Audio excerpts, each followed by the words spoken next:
हाय दोस्तों, इस वीडियो में हम बीएमएस के बारे में बात करेंगे। बीएमएस क्या है, बीएमएस की एलिजिबिलिटी ड्यूरेशन क्या है, इसका स्कोप क्या है और आने वाले फ्यूचर में हमारे लिए कितना बड़ा एसेट हो सकता है। इसका एक शॉर्ट और क्रिस्प ब्रीफ है जिससे आपको बीएमएस की एक अंडरस्टैंडिंग हो जाएगी। तो बीएमएस यानी कि bachelors of Ayurvedic medicine and surgery, इसमें जो ये वर्ड आयुर्वेदा आता है वो कहाँ से आया? आयुर्वेदा हमारे इंडिया में 3000 साल पहले ओरिजिनेट हुआ था, जिसको हमारे ऋषियों ने स्टडी और कॉन्सेप्ट्स के थ्रू बनाया था। आयुर्वेदा धन्वंतरी का एक एट्रीब्यूट है जो कि गॉड्स के फिजिशियन थे और कहा जाता है कि उनको ये नॉलेज ब्रह्मदेव से मिली थी, जिसके कॉन्सेप्ट्स और थ्योरीज आज भी हम अपने ओल्ड वेदास जो कि अथर्व वेद है उसमें ढूंढ सकते हैं। आयुर्वेदा की मीनिंग क्या है? आयुर यानी कि लाइफ और वेदा यानी कि साइंस और नॉलेज। इसके मीनिंग से हम ये देख सकते हैं कि ये आयुर्वेदा और मॉडर्न साइंस का एक कॉम्बिनेशन है, एक बॉडी को हील करने का। अब हम जानते हैं कि बीएमएस क्या है। बीएमएस, जैसे मैंने आपको बताया, bachelors of Ayurvedic medicine and surgery, ये एक 5.5 इयर्स का कोर्स है और इसमें आयुर्वेदिक हिस्ट्री, संस्कृत के श्लोक और आयुर्वेदिक बुक्स और मेडिकल साइंस की बुक्स का एक कॉम्बिनेशन आपको पढ़ाया जाता है।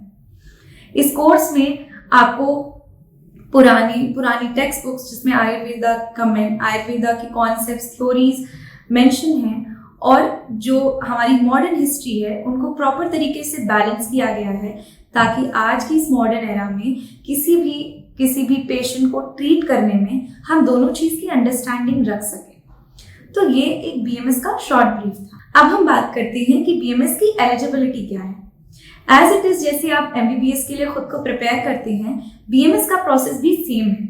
12th क्लास में आपको साइंस लेनी होती है और आपके 50% पासिंग परसेंटेज होने चाहिए। उसके बाद आपको नीट एग्जाम देना होता है। उसकी मेरिट के बेसिस पे आपको कॉलेजेस मिलते हैं। इंडिया में काफ़ी सारे गवर्नमेंट कॉलेजेस हैं जो कि आयुर्वेदा की स्टडी ऑफर करते हैं और बहुत सारे प्राइवेट कॉलेजेस भी हैं जो कि काफ़ी पॉपुलर हैं। BMS Bangladesh, Nepal, Sri Lanka and obviously India में पढ़ाया जाता है। यहाँ पे इसके काफ़ी सारे कॉलेजेस हैं।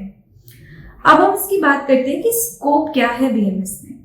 बीएमएस कंप्लीट करने के बाद आप एक गवर्नमेंट हॉस्पिटल में डॉक्टर बन सकते हैं, अपने खुद का क्लिनिक खोल सकते हैं या फिर किसी भी बड़ी कंपनी में जॉब कर सकते हैं। हमारे इंडिया में जो कि आयुर्वेदा की काफ़ी बड़ी कंपनीज हैं जैसे Dabur, Patanjali and Himalaya for an example, ये काफ़ी सारे बीएमएस ग्रेजुएट्स को बहुत अच्छी पोजीशन पे हायर करती हैं। आप एक आयुर्वेदा रिसर्चर बन सकते हैं।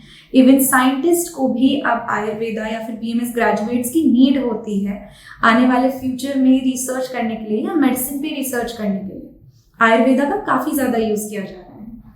अगर हम इसके फ्यूचरिस्टिक स्कोप की बात करें तो हम ज़रा पीछे जाते हैं। कोविड-19 का टाइम था जिसमें हमारे इंडिया में ना ही बल्कि पूरे वर्ल्ड ने बहुत प्रॉब्लम्स फेस की थी। उस समय में जिसने सबसे ज़्यादा साथ दिया था वो थी आयुर्वेदिक मेडिसिन, क्योंकि हमें पता है कि उस समय मेडिकल साइंस बहुत बुरी तरह फेल हुआ था। इसका रीज़न ये था कि इस डिसीज़ का किसी को आंसर पता ही नहीं था कि ये डिसीज़ है क्या। लेकिन आयुर्वेदिक मेडिसिन ने इसका एक बहुत बड़ा उपाय दिया और काफ़ी सारे लोगों को कोविड-19 रिकवर करने में हेल्प की। जैसे हमने देखा था कि कोई भी ऑप्शन नहीं मिल रहा था या फिर क्या मेडिसिन हम खाएं, क्या चीज़ें हम करें, हमें कुछ नहीं पता था। तब आयुर्वेदिक मेडिसिन ने हमारा सपोर्ट किया। सबसे बड़ी चीज़ ये है कि आयुर्वेदिक मेडिसिन का कोई साइड इफेक्ट नहीं होता, इसलिए लोग भी नहीं डर रहे थे किसी भी चीज़ को ट्राई करने से। बहुत सारी चीज़ें थी जिसने उनकी इम्यूनिटी बूस्ट की और कोविड-19 से लड़ने के लिए उन्हें बहुत हेल्प की। इसीलिए आयुर्वेदा को जानने के लिए हमें थोड़ा पहले के बारे में देखना पड़ता है। हमें नहीं पता कि लाइफ बहुत ज़्यादा अनसर्टेन है, आने वाले टाइम में क्या होगा इसके बारे में हम कुछ नहीं कह सकते। फिर ऐसे पैंडेमिक आ जाए या फिर कोई ऐसी प्रॉब्लम आ जाए जिससे लड़ने के लिए हम तैयार ना हो, तो फिर हम क्या करेंगे? हमें तब आयुर्वेदा की नीड होगी।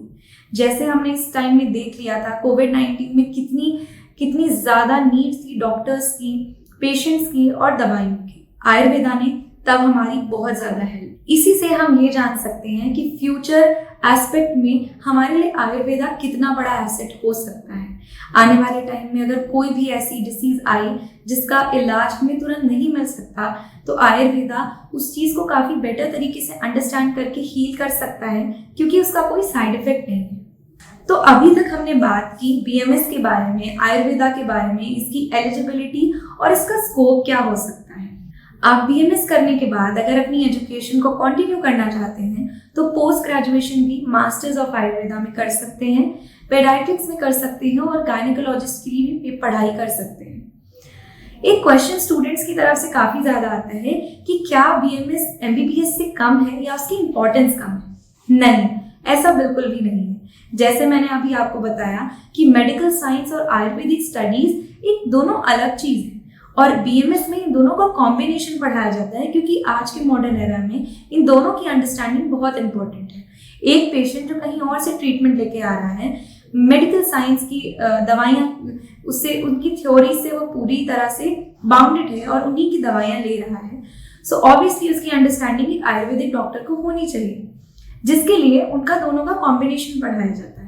सो एक आयुर्वेदिक स्टूडेंट को आयुर्वेदिक टेक्स्ट और मॉडर्न साइंस दोनों पढ़ना पड़ता है उनकी अंडरस्टैंडिंग के लिए।